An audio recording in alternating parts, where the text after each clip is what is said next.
John, ESPN has a date for direct-to-consumer. Al Michaels should have a plan for the future. And Netflix in on the NBA? And our big get today, Andrew, Eli Manning. Hey, Eli, what do you think about being on the Marchand and Ourand Sports Media Pod? Oh, my goodness. You got to be kidding me.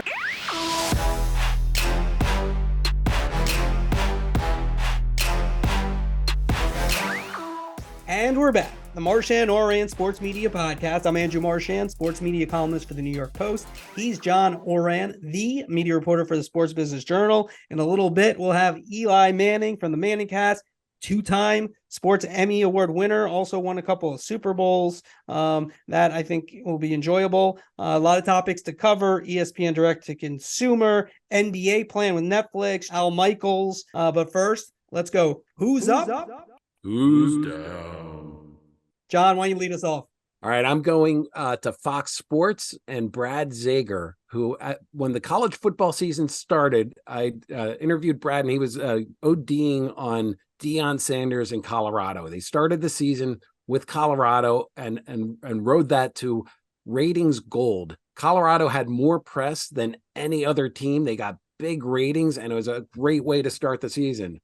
Well, Fox Sports, they're ending it with Jim Harbaugh, or maybe not with Jim Harbaugh, but with the University of Michigan.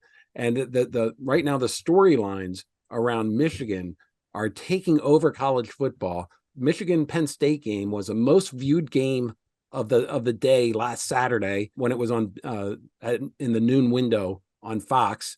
The Michigan-Ohio State game is in a little bit more than a week. And the big game this weekend coming up, College Park, Maryland. They're sending the big noon kickoff to College Park for yet another Michigan game. 3 straight Michigan games with all the controversy that's surrounding from a sign stealing and whether or not, we don't know as of this podcast whether or not Jim Harbaugh is going to be on the sidelines. He was suspended from the sidelines. They have an injunction and they're trying to hear it. And there are a lot of off-field storylines that are going to draw the avid fans, the casual fans, and just casual sports viewers. So hats off to Fox for what is undoubtedly going to be just a ratings bonanza. My who's up? I'm going to stay with Fox and Jason Benetti. Benetti, big news last week. He moves from the Chicago White Sox to the Detroit Tigers to be their play-by-play guy. Still going to do around close to 130 games. I think a lot more money. I think a problem in Chicago with the White Sox and Jerry Reinsdorf has always been kind of giving announcers a hard time when they do national games. The Tigers, they wanted Benetti. Benetti's one of the best baseball play-by-play guys out there. So a real good move by the Tigers. I have heard that the White Sox are going to try to sign Mike Monaco from ESPN, who's very good as well. But Benetti, an excellent move for him. And he's just been on the way up, left ESPN.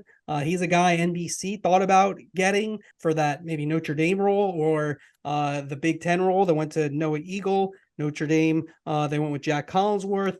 Might have been better with Benetti, but Benetti with the big move in the Midwest, going in the AL Central, first big free agent move, even though he had a year left on his Chicago contract, going from the White Sox to the Tigers. All right, Andrew, I'm going to pick up the who's down. I'm going to give it to Steve Phelps of NASCAR. NASCAR picked the worst possible year to post the lowest ever viewership numbers in circuit history. NASCAR races, they're getting around 3 million viewers. That's a pretty good number. That's actually a very good number for television, but they can't run away from lowest ever, which is out there. And this, of course, comes as they're negotiating a new deal, media rights deal. I'm told that, as I've been saying for months, Fox and NBC are already on board. They basically have their handshakes and an agreement. The remaining is about 6 races that's being carved out. Amazon and Turner are the two that are really lobbying for those. I give a slight nod to Turner, but Amazon is still in there, so that we don't know where that's going yet. They're going to see an increase in what they're getting in the media rights fee landscape, but as we've been talking about, the whole business right now for media rights is really shrinking. It's getting tougher, and the increase is not going to end up being as big as NASCAR originally hoped for about a year ago. Okay, John, my who's down is Bally Sports Southwest. We love Bally Sports on the podcast. They haven't gotten a who's down in about 5 seconds. So they get one, though. Now, this time, though, it's not for their business plan failing. This is about them kind of censoring themselves. One of their analysts on Mavericks games, Brian Damaris, he had a tremendous rant about James Harden and the Harden going from team to team and kind of always pointing the finger at other people. And maybe he should point them at himself. And here's a little bit of what Damaris had to say. Have you ever had those friends who had bad roommates? Over and over, they complained about their bad roommates. This guy's terrible, the bad roommate here. They never thought to be self-aware enough that they're the bad roommate. They're the problem. Hey, James, you're the problem. Okay, after this went viral, Bally Sports Southwest, they lifted it off of social media. And here's the thing. Look, it's not in my purview fully, so I haven't fully reported like what happened behind the scenes. Was it the team? Like who really wanted this off? But it looks so bad. And again, sometimes, you know, PR people know what to do, but their bosses don't listen. So you don't know, again, what the intricacies are. But once it's out there, someone needs to explain. Whoever wants it to be taken down, once it's out there, it's better just to leave it up because you just draw more attention to yourselves. And Bally Sports Southwest looks really small here. I get it. You could argue Damaris was like personal, but it really wasn't. He just was. It was very cutting and accurate, but it wasn't really personal. It was just really well done, and that's why it hit so many people the right way, and why it got shared so much. And so now, instead of having like, oh, that's good content, it's like, well, what are they doing? What is the problem here? And like you hope that, you know, there's nothing bad for Damaris, who just had a good rant that was not even a rant. I mean, I didn't want, it was just analysis about James Harden. And I think what he said about, yeah, maybe it's him. Maybe he's the issue why, you know, there's all these problems with every team he goes to. So my who's down, Bally Sports Southwest. All right. And Andrew, that leads us to topic one, the NBA. Big news. No. Topic one is ESPN direct to consumer. Oh, we're not. We've talked about that forever. We're not going into that, are we? Is this real? Did you plan that? Because if you did, I'm very impressed. Yeah, it came at the. I was just like, that's how I'm going to get into top. That's topic. Good. All right. Yeah. That's not what topic one is, though. Let's keep going. Topic one, ESPN direct to consumer. Right now, that Bob Iger put down the gauntlet. He said publicly 2025, it's going to be very hard for ESPN to launch in 2026 or 2027 or whenever. It looks like it's going to be 2025. I believe we do have a bet going on when it's going to happen. But we'll wait another 2 years to see whether or not they actually get the launch done. Let's just note, everybody listening, how ungracious John Ourand just was. It hasn't happened yet. Happened yet. All right, let's make it clean. All right, so I'm taking over this. You tried to skip the topic. Last week at their earnings call, Bob Iger clearly said that ESPN will go direct to consumer in 2025, which you're not going to say it, but I will. I reported, okay, for a long time, back before some of these newspapers even knew about this subject. We said this a couple of years ago that in the next 5 years, they would be, this is in 2021, that they'll go direct to consumer. Now, Iger has said it, 2025. You're right. They haven't done it yet. You don't have to pay up at the steak dinner that we have for the bet, but you don't have to pay up yet. I agree with that. However, he's the CEO. Hey, Andrew, do they have an Outback Steakhouse in Manhattan? Exactly. Whatever. You can do whatever you want. If you want to welch on the bed, if you don't want to go to the finest place, it's fine. Give me the loot. Give me the loot. But here's the thing that we need to understand. Let's get into it. Okay, enough about us. ESPN going direct to consumer in 2025. What is your take on the impact of that? The devil's in the details, which sorry to throw a cliche out there. One of the reasons that I have been so skeptical about the direct to consumer launch is because my whole background comes from the cable industry, and there are big cable companies that have ironclad contracts that ESPN is going to go ahead. This is going to be a really tough negotiation, but it's one that they're that it looks like they what happened with Charter sort of set the table for this. And so the negotiations that are soon to come with DirecTV, with Comcast, they're all going to be based around how these cable operators, how these satellite operators are going to be able to make this direct-to-consumer service available to their own customers. And there's still like really tough negotiations to move forward, because while everybody looks at Charter and says, okay, that's the framework of a deal, the deal making among cable networks and cable operators is the ugliest, messiest, and toughest negotiations that I've seen out there. And so I think that the idea that Iger went out there and publicly gave a date suggested like that that's where they're going. I would assume that it's going to be priced high enough that they're going to want to keep people in the cable bundle. And I would assume that ESPN's direct-to-consumer is going to be made available for free to cable subscribers, or if not for free, at a very small markup, so that if you're within that cable bundle and you're authenticated, then you'll sort of still be able to watch that as well. But again, those are deals that are going to be renegotiated, and they're going to be tough to hammer out. So when I look at 2025 now, the thing I'm watching for is the bundle. And what I mean by that is, how is all this going to be bundled together? You know, we've seen what ESPN Plus has done, and they're around, I think, 25, 26 million homes right now, subscribers. How do you bundle ESPN?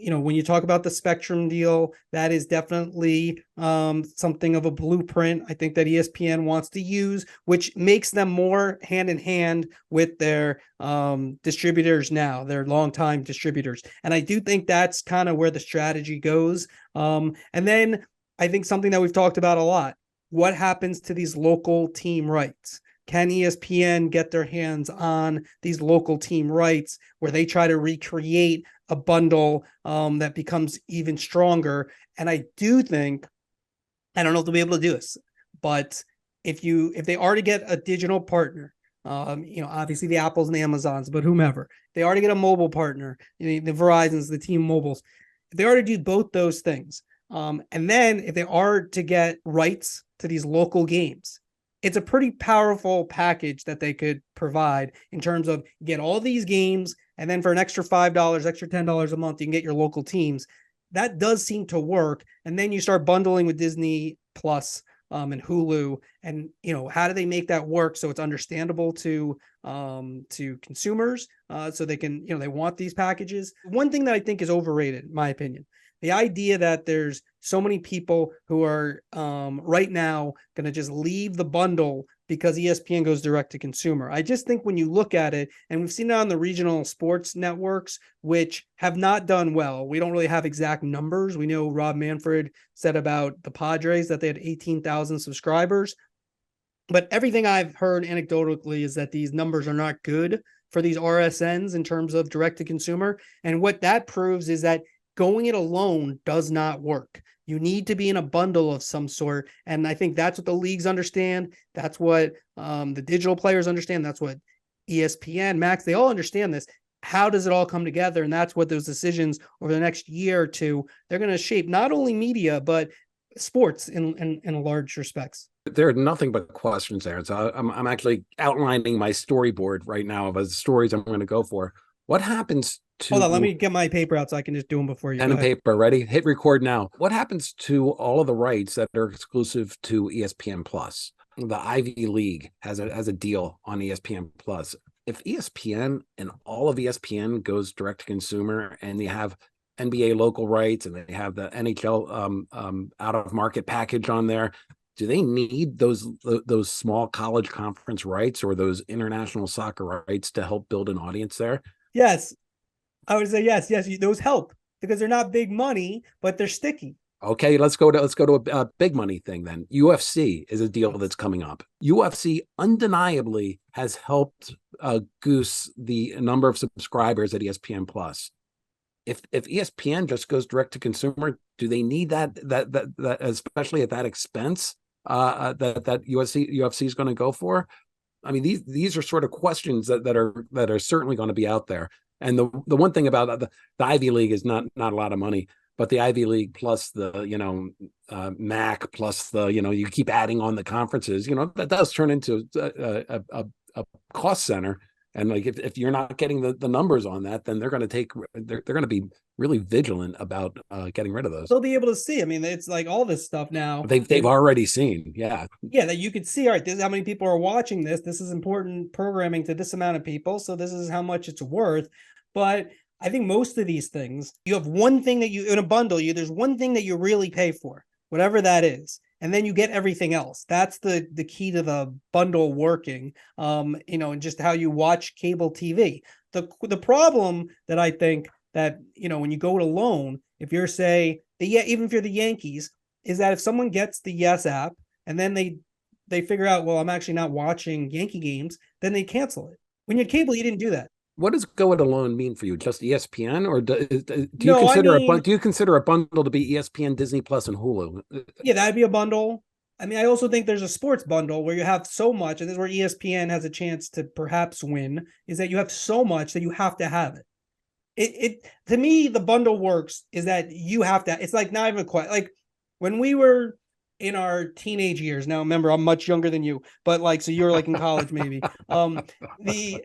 The idea that most people you knew had cable wasn't like a thing. Like, basically maybe you had one friend who didn't have cable, but everyone else had cable. I think at one point there was more people with cable than indoor plumbing. I believe that might have been a stat at one point. So, but that's what you need.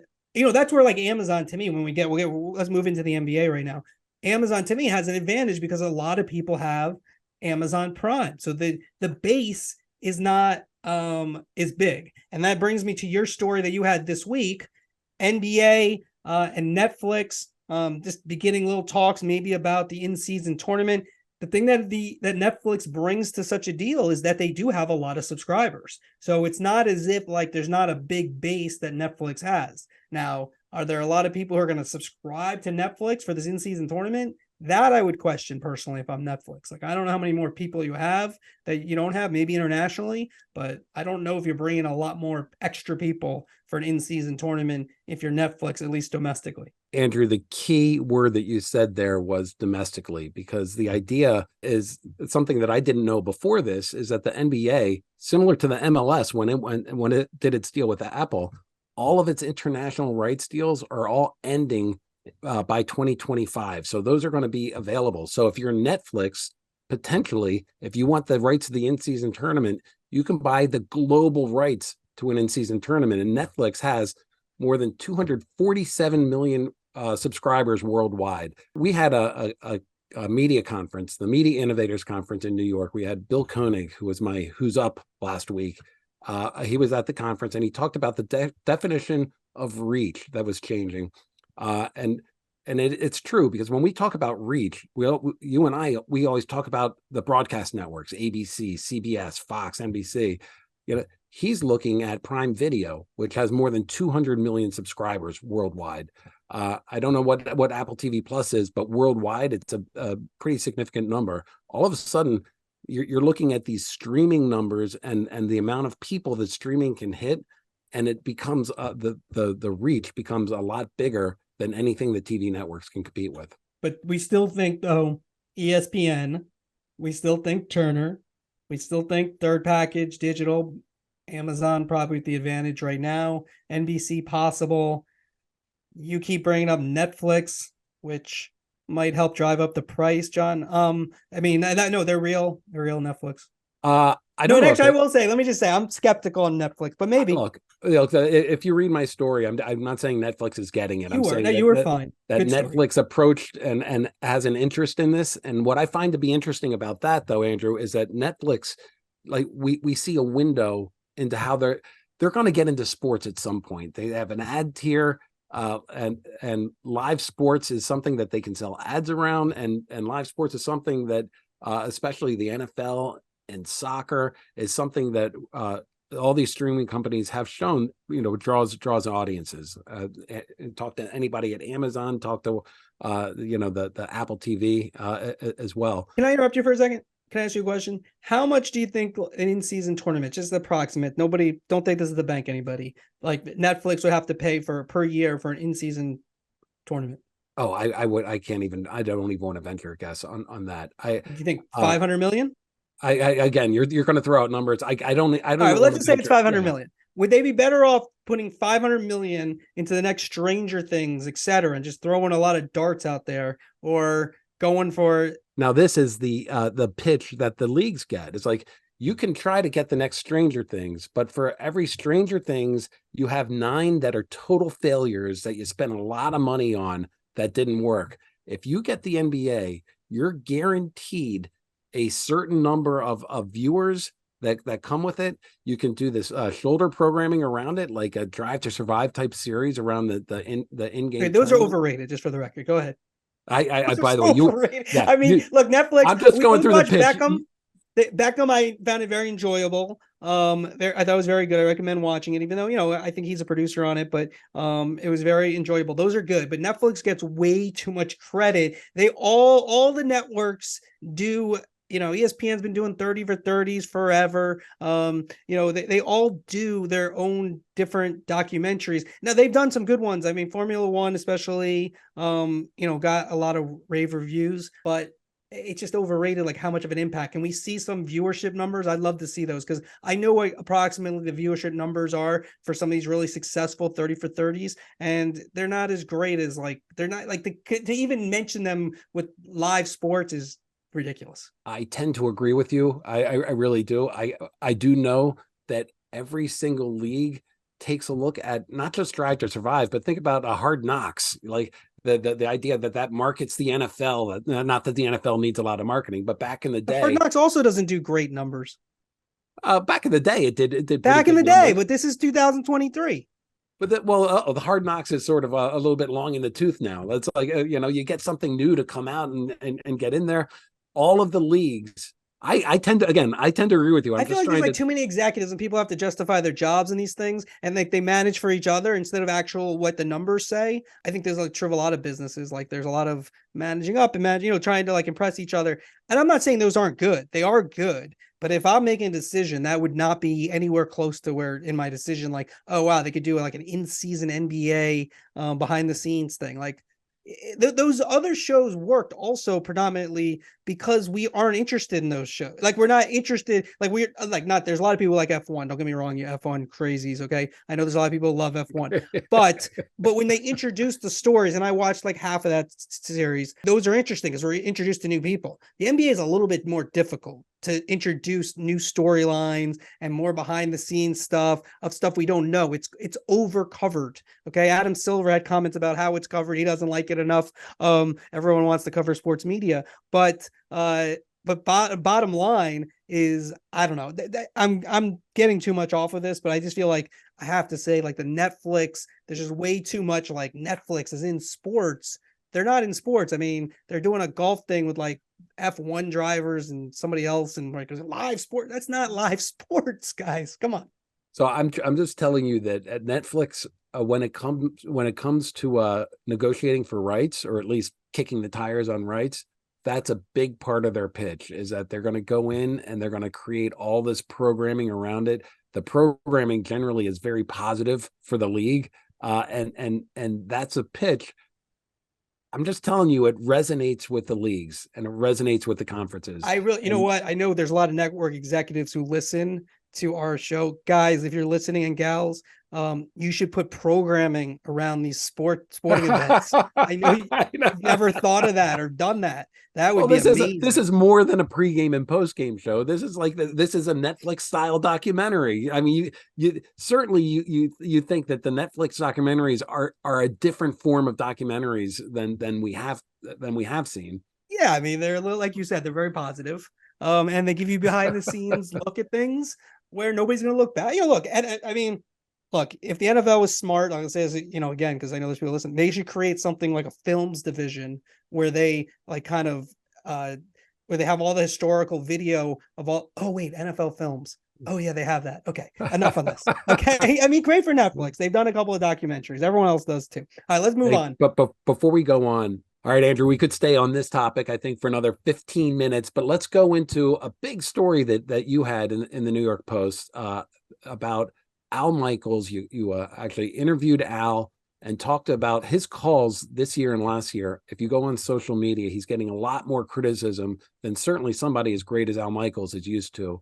And you talked to him about how he's winding down his career. Take us through that interview. Take us through the story and sort of where you see Al Michaels going. Yeah, so Al Michaels, he signed a 3-year contract with Amazon to do Thursday Night Football with Kirk Herbstreit.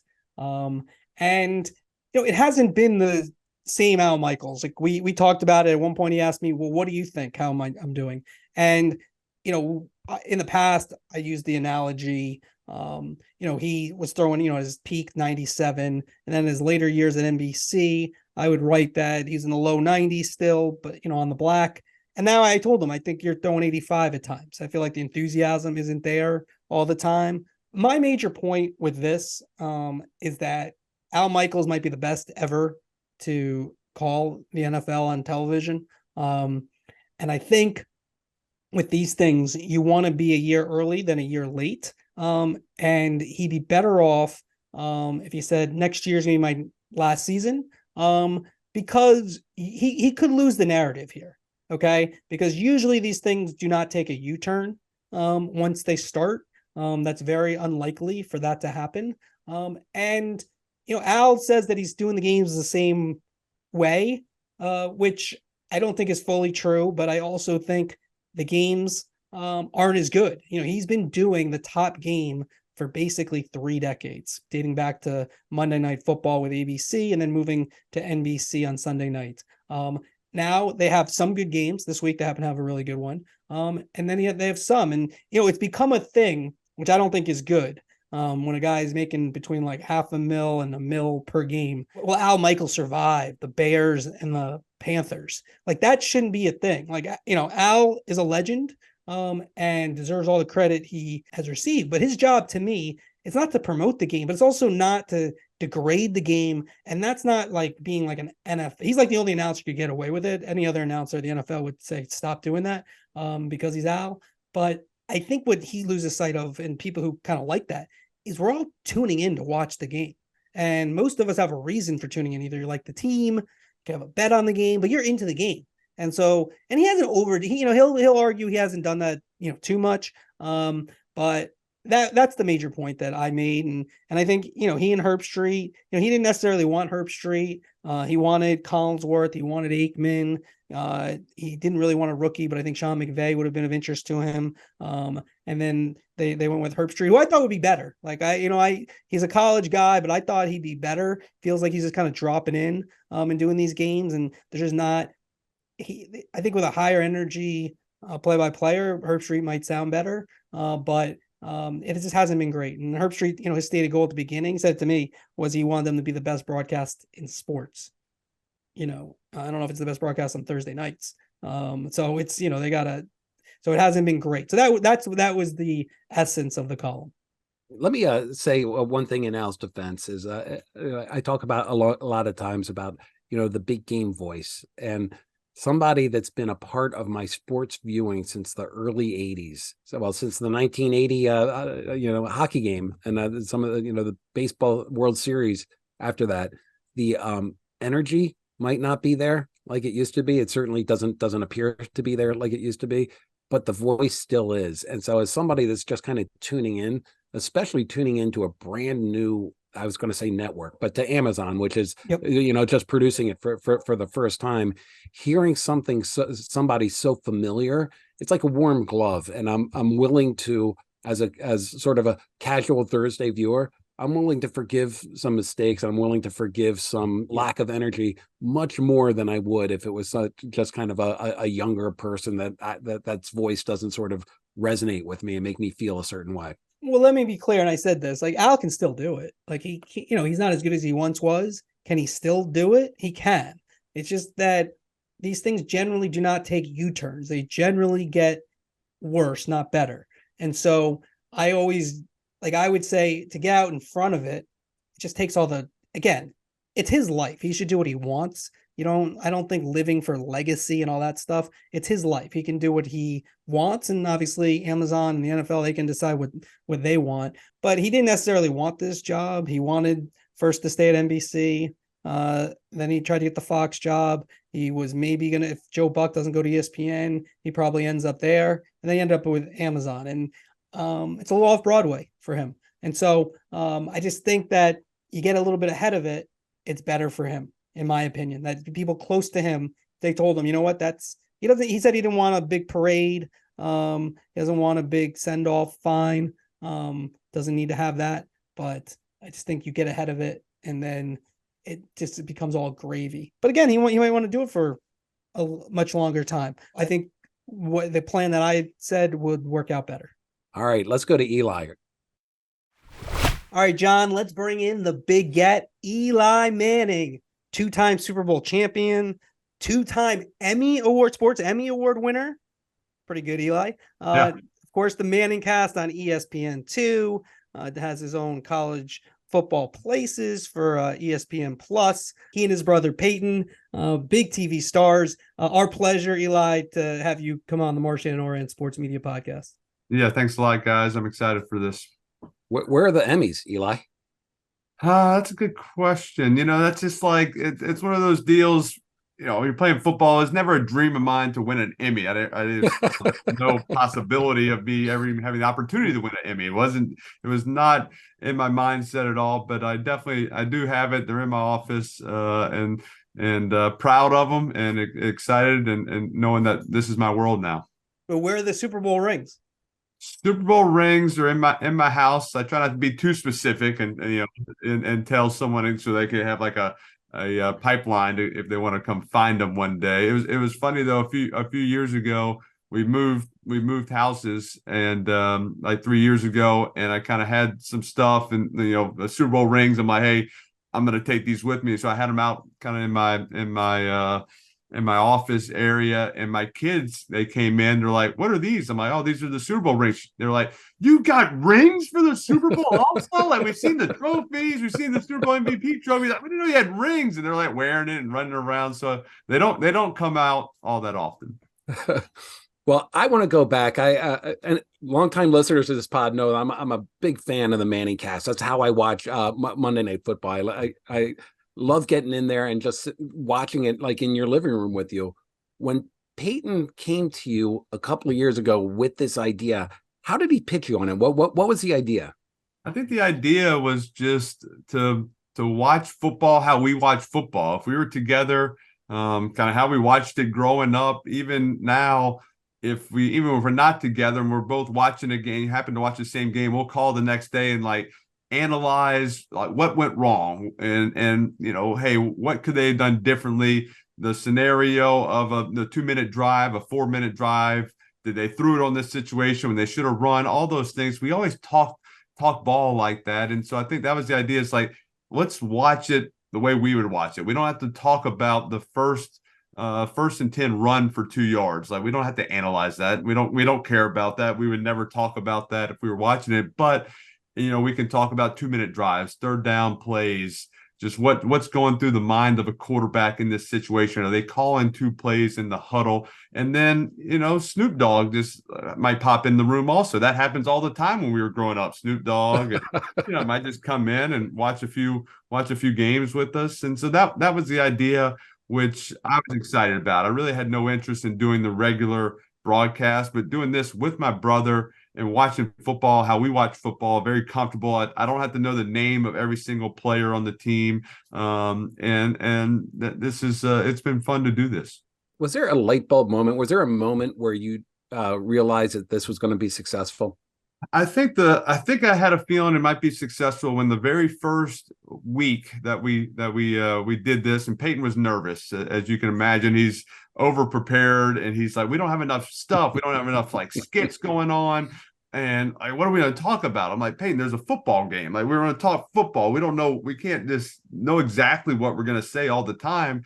Things are going to come up in the course of the game. But he's like, no, we need some stuff. So he had this great, I don't know, this idea that, hey, you call a play to me. I'll have the helmet on and we'll kind of, teach the fans or the people watching what it's like, what's the quarterback hearing, and then how he calls the play to the huddle. So of course he tries to put the helmet on and it doesn't fit, and it's like he's missing plays and they got a big play and it's total chaos.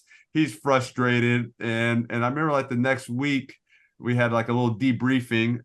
Hey, what went well? What do we need to do better? What do we need from the producers? It was a whole brand new show. And I was like, yeah, I think we should do that helmet idea again. That worked really well. And they're like, yeah, it didn't work great, but it was also like the most viewed thing on social media and what everybody was talking about. It was like the best part of the show. I'm like, oh, okay. So we need more really bad ideas and we'll have a successful show. I'm like, that sounds, I can come up with a ton of bad ideas. This is going to be great. Is that when you decided to give everyone the finger?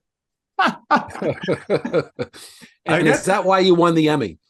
Well, yeah, exactly. I guess, I give a lot of credit to Jimmy Pitaro, to Burt Magnus for really, putting us out there, giving us a shot with this idea from ESPN, but also, and not telling us any rules of broadcasting. There was no like, hey, there's a couple of things you got to know about broadcasting.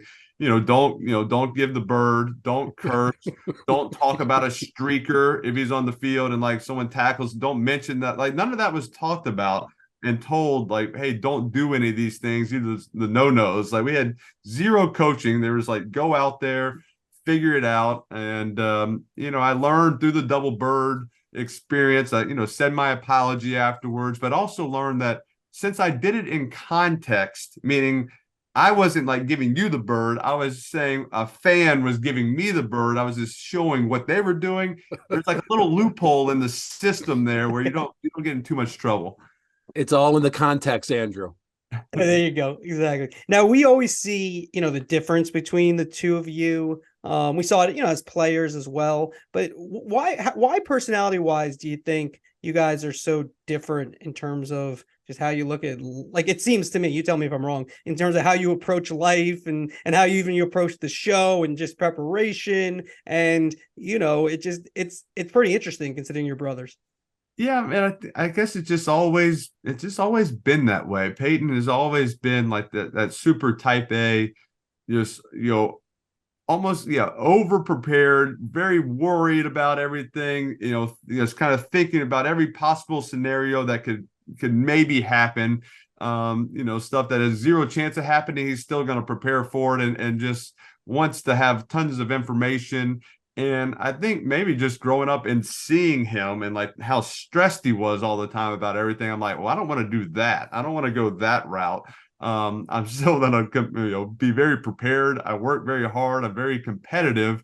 I just don't always kind of show it. It just, I really don't want to give hardly any emotions, whether it's I'm winning a Super Bowl or I just throw 4 interceptions, kind of have the same mindset and the same level going on my emotions that I'm displaying. And so I think it's just the way it's always been. And I think there's not one way to have success. There's not one personality. There's not one, way to do things. And I just understand, as I started having success in high school or in lower, even middle school with stuff, I said, I can still go this route and be successful. I don't have to be like my big brother, even though he's having the most success. He's the number one, recruited player in high school. He's the number one pick in the NFL. He's winning MVPs. I said, but I can't be a different person. I can't try to, be someone I'm not. That'll come even worse off the players. You got to be genuine.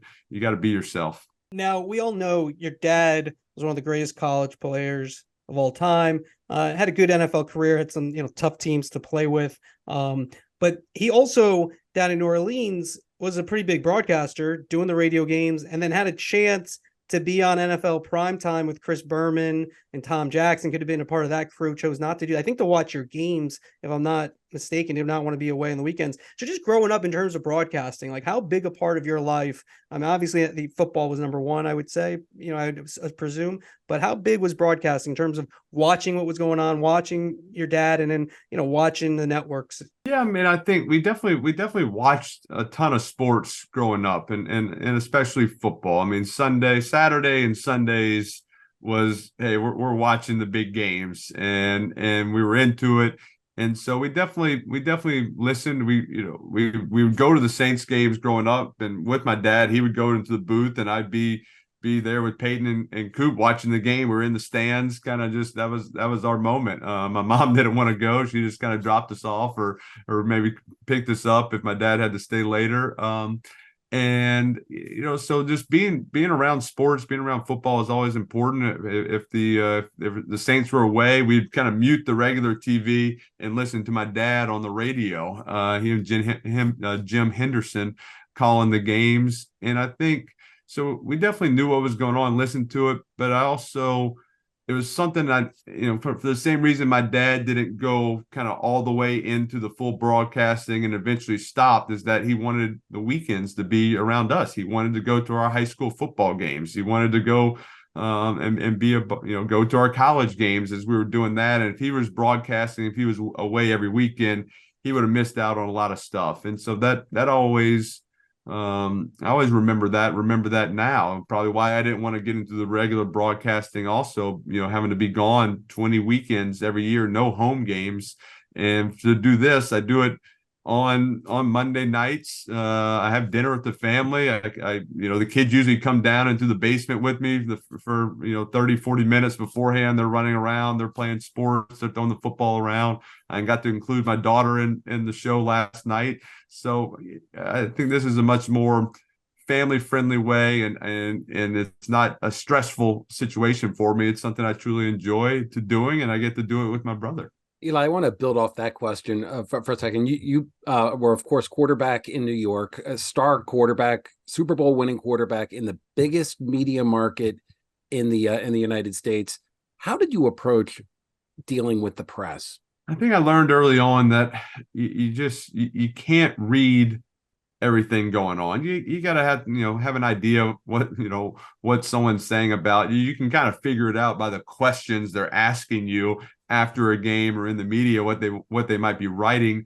But whether I had the best game of my life or I had the worst game of my life, reading what everyone's saying about me is not going to help the scenario. I got to listen to my coaches. I got to do my self-analysis, self-evaluation of my play, things I need to improve on, rely on your players and your teammates. And that's the people who are going to give you the information, give you the criticism or the advice to help you get better. The media, they're going to, especially in New York, you play 2 good games in a row, they're saying, hey, you're the MVP, great decision. You play one terrible game, they're like, bust, bad mistake, should have never drafted them, should have made the trade. So if you get caught up in that, it's just going to wear you down and just either give you a big head or make you think you're terrible. So just tried to use my family, talk to Peyton, my parents, and my teammates to get me through all those times. Were there any specific reporters that you were friendly with that you would sort of go to and work with in a different way?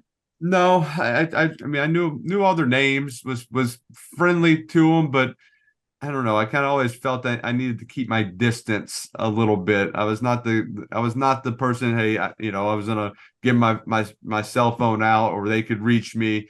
That just wasn't my style. I always just kind of knew, a little hesitant on who you could really trust doing that. And there's some now I since retiring, have guys that I've known for 20 years and I'll reach out to, but if there's something going on, but try to keep my distance. I covered the Yankees for a good amount of time, and so I covered Derek Jeter. And even before, a lot of people, I think, New York, we were very focused on you. So, your first year, early years, weren't as successful as they got. But I always noticed that you kind of had a Jeter-like quality that people like when you win Super Bowls, but maybe you don't appreciate when you're not, when you're throwing interceptions. And did you watch Derek? Did you talk with Derek? It was something that you modeled yourself after? Because I always felt Derek, who does have a personality, but with the media was always politely aloof, always available, but wasn't going to fill up your notebook necessarily. Yeah. So what's your take on that? No, definitely. Derek kind of wrote the book on how to handle New York and the media and the limelight, and obviously had a ton of success. But I think the way he treated the media, like you said, he was always available, always willing to talk to them, never said too much, gave them answers, but wasn't making the headlines, wasn't calling people out. He took the blame when there was blame to be accepted. He also dished out all the credit when things were going well. And so I think that's kind of the way you do it as a quarterback, as a head coach. Also, I think both those two positions, as the shortstop of the Yankees, you're probably going to get too much credit when things are going well and too much blame when things are going bad. And so you just got to kind of make sure you're doing the opposite. You're spreading it out and you're accepting it at times, and understand you got the, we have the big shoulders. We can handle this. It's not going to affect my performance the next day, the next week. And he was definitely taught to him, was around him as a young player, watched him and just how he handled everything. He was a great teammate. The teammates respected him, and he always had their back. When you look at the Giants right now, and if Joe Shane, the GM, and Brian Daboll, the coach, if they said, "Hey, Eli, what should we do here? How do we turn this thing around?" What would be the advice? Obviously not that easy, just one little thing, but what would be the advice in terms of the situation they're in?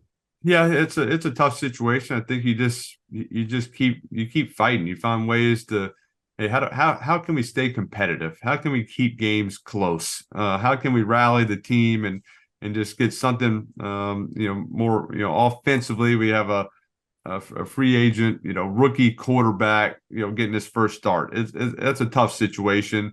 And on an offense that, even when you had Daniel Jones and all the starters, wasn't playing all that well. You have offensive linemen been out, you have injury bugs going on, and so it's just how can we keep the games close? How can we get competitive? Hit some big plays at times. Obviously, you need your defense to keep them in games, and so this last stretch, just, hey, motivate the guys. That's when the leaders have to be the best leaders. That's when the coaches have to be the best motivators, and just understand, hey, you're going to have to practice every single day. You're going to have to show up. You're going to have to do the work. You have to do all this stuff. Hey, let's go compete on Sunday. That's the fun day. That's a fun day to go out there, make plays, show what your abilities are all about. And so, just getting them playing hard and competing, I think, is the number one priority right now from the executive sides of this. Now, when they drafted you, that was, turned out to be franchise changing, led to 2 Super Bowls. When you look at the situation they have at quarterback with Daniel Jones, who I know well, and then, potentially having a top draft choice, what circumstances would you look at the quarterback position and say, you know what, we got to move on and maybe look at one of these young guys if it gets to that? How would you look at that situation? Well, I mean, I look at the situation that they, last year they made a decision. They saw Daniel Jones, they're around him, they had him for a year, and they trusted that, hey, this is a kid that has a bunch of upside. He's still, in the first year of the offense, played extremely well. He can run, he's tough, he can make the throws. Just, unfortunately, this was a tough year, with injuries, with this the way it went. And so I think they, you still got to trust your quarterback. He's going to come back. He's going to be healthy. He works hard. He's a great teammate. He does all the intangible things really, really well.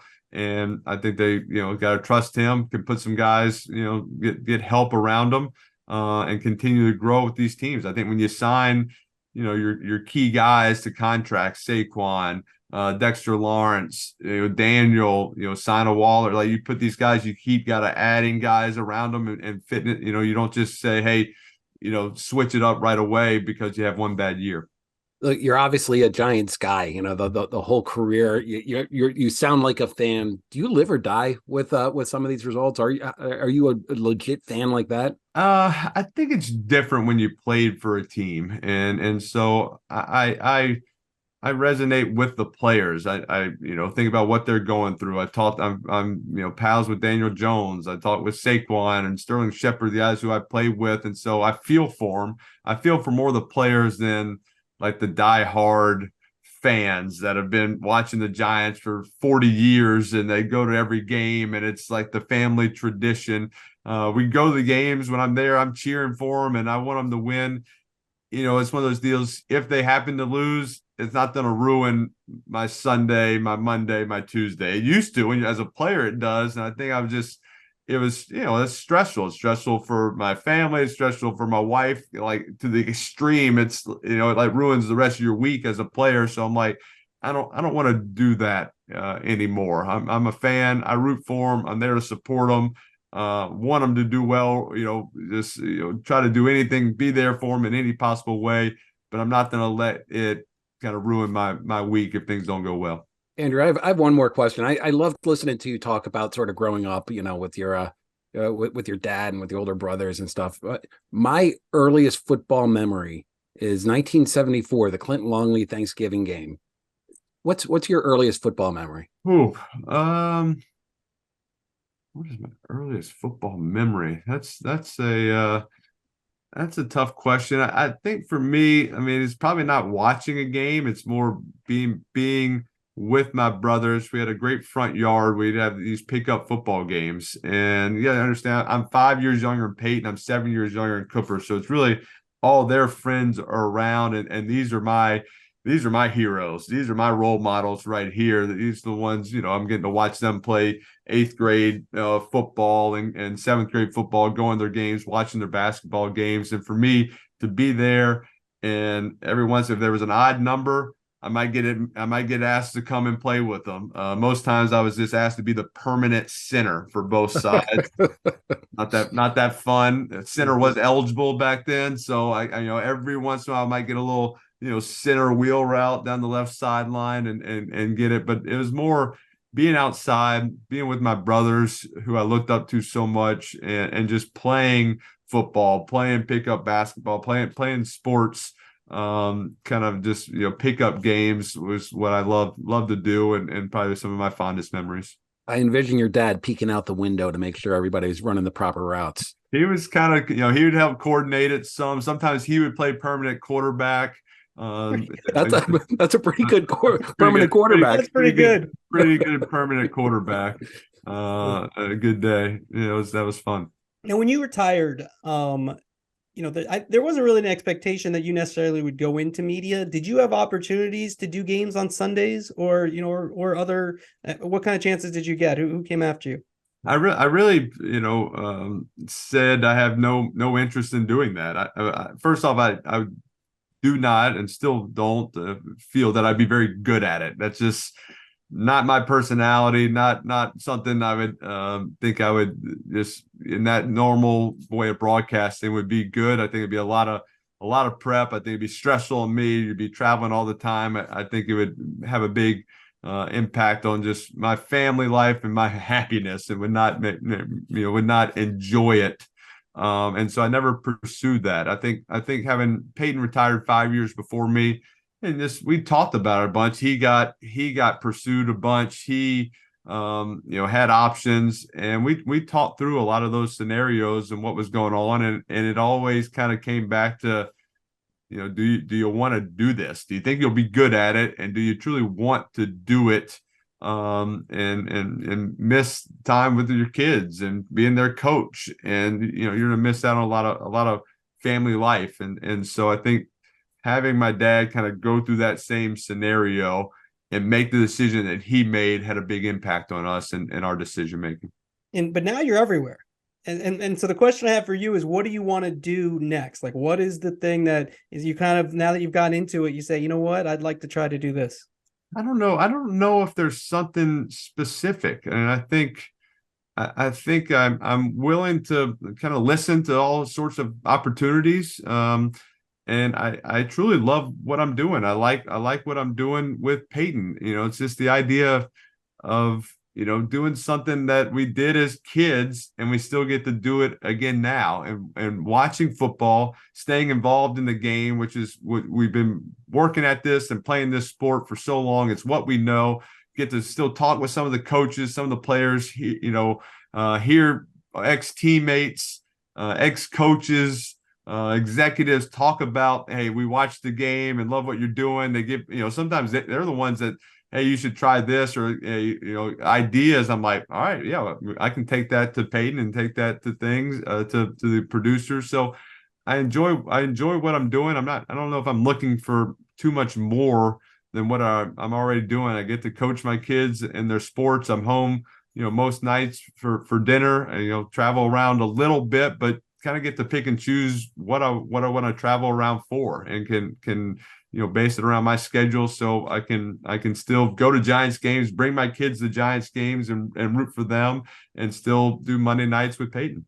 Yeah, my last thing is, why aren't you as offended as Peyton is when there's any kind of bad football play? Because Peyton takes it very personal. I think I have to be the one to call out Peyton on it and to tell the fans, let's notice what's going on right here. And I think that's just like the little brother. I'm still kind of the annoying little brother to him that used to just find ways to get him fired up, or get him, just kind of like, flustered a little bit. And so I see it. And I think I think as I see bad football being played or bad clock management going on, like the smile comes on my face a little bit, knowing what's about to happen to Peyton. And there's a chance his head could explode on live TV. Like that excites me a little bit.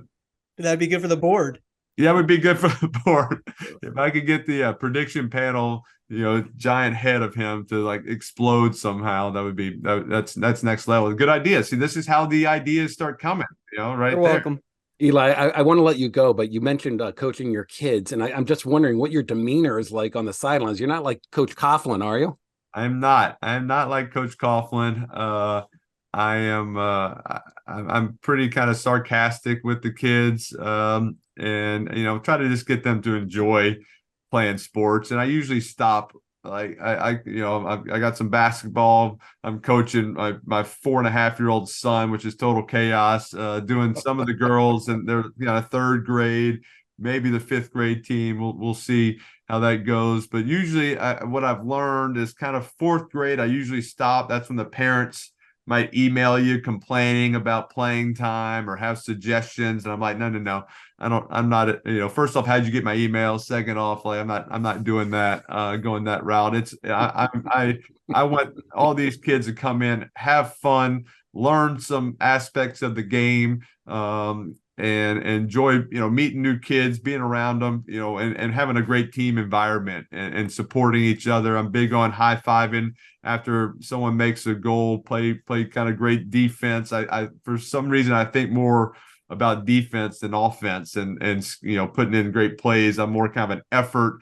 If the team doesn't score, like, we can't lose this game. That's my mindset. Excellent. Eli, we really appreciate you being the big get, and we wish you continued success, maybe another sports Emmy. You definitely already have. I don't know if John has a vote, but he would definitely. I like it too, but John is in love with the ManningCast. I like it a lot as well. I've been very positive, but I haven't John heard Buck and Aikman in 2 years, Andrew. Not in 2 years. Wow. Thank you. What they're not on. Wait, hold on. Eli has a pretty good gig. I mean, I don't know if you've looked at the schedule. They're like, they do 10 games. The other games you put on mute, or you listen to Kevin Harlan on radio? I DVR the week before. Just watch it again. Oh, you rewatch it. Yes. Big fan. Yes. That's a big Love fan. it. That's a Eli, brilliant idea. I love it. Thank you, guys. Thanks a ton, Eli. Appreciate it. Andrew, that was special for me. I do watch ManningCast every week that they're on. I enjoy doing that. But the thing that most impressed me about that is something that I don't think the listeners heard. We said we were going to do the interview at 12 noon, and all of a sudden at 11:54, 6 minutes early, the master board says Eli's in the waiting room. Like it's a Coach Coughlin thing. Like he had to be there early. He couldn't just get there right at noon. It's amazing. Yeah, and then I get a text at like 11:58. You're like, Eli's on. I'm like, all right, I better get on. And you know what? A lot of weeks I'm not as prepared. I had everything ready to go. So we were there, but yeah, Coughlin time. He was there 5 minutes early. And here's the thing, and it comes across on the ManningCast. I mean, Eli is just very comfortable in his own skin. And, I know, like, we've been around a lot of professional athletes. And, some, you think like, oh, these guys are so successful. They must be, some of them aren't as comfortable in their own skin. And Eli, especially, he just knows himself very well. He knows what he likes. And it comes across. That's what makes them very likable. And look, at the end of the day, for all these guys, how they're looked upon is the success they had. Like, to me, Eli, borderline Hall of Famer, but definitely a legend. Borderline, like Eli's in the Hall of Fame. Totally. Yeah, I'd probably, listen, thanks for coming on, Eli. I would say not a Hall of Famer, but a legend. That's the difference, I would say. Like, I don't know if he had he won 2 Super Bowls and legend. Like, he's a legend. I think the thing about, as I'm a baseball Hall of Fame voter, if you call somebody a legend, but you don't think I'm a Hall of Famer, it's a compliment. But he might be a Hall of Famer. I'd have to study and talk to Peter King. Wait, you're still a baseball Hall of Fame voter? Yes. Did you vote for Adley Rutschman this year? All right, with that, we got to go to Call of the Week. Call of the week. Andrew, if you were watching FS1 earlier this week, before the Michigan St. John's game, before the Gavitt Games, famed actress Jean Louisa Kelly came out and sang the national anthem. Here's Jean Louisa Kelly singing our national anthem. Oh, say, can you see? Oh, say, does that star-spangled banner yet wave o'er the land of the free and the home of the brave? Ladies and gentlemen, Beautiful job, Jean Louisa Kelly, the national anthem there. Andrew, you of course know Jean Louisa Kelly, Jimmy Pittaro's wife. Jimmy Pittaro, the head of ESPN. Fox Sports having Jimmy Pittaro on their air. I thought that was worthy of a Call of the Week. Yeah, I always thought there's a big rivalry between ESPN and FS1 and Fox. But Eric Shanks and company, they're doing right, and great voice. So very, very nice little Call of the Week. Well, we are at the end of our podcast. Thank you all for making it. This was a long one, but I thought it was good. Eli was fantastic. He was just a tremendous guest. And I let you do a couple of laps of victory for the ESPN DTC. So I hope you appreciated that. I mean, hopefully when it comes to fruition, if we're still doing this podcast when it does, then hopefully a little more gracious. I gotta be honest. If it were me, I'd be gracious. I'd be like, you're right, great job. We'll see. I still have hopes out the Comcast will squash it somehow. So we'll see. Hey, you're not supposed to root in the press box. Thanks everybody. Thanks to Eli Manning and company. We have to always, of course, thank our the person who puts it all together, EC Wyatt, and then master of the board, Chris Mason. Like, rate, comment. We appreciate all of you.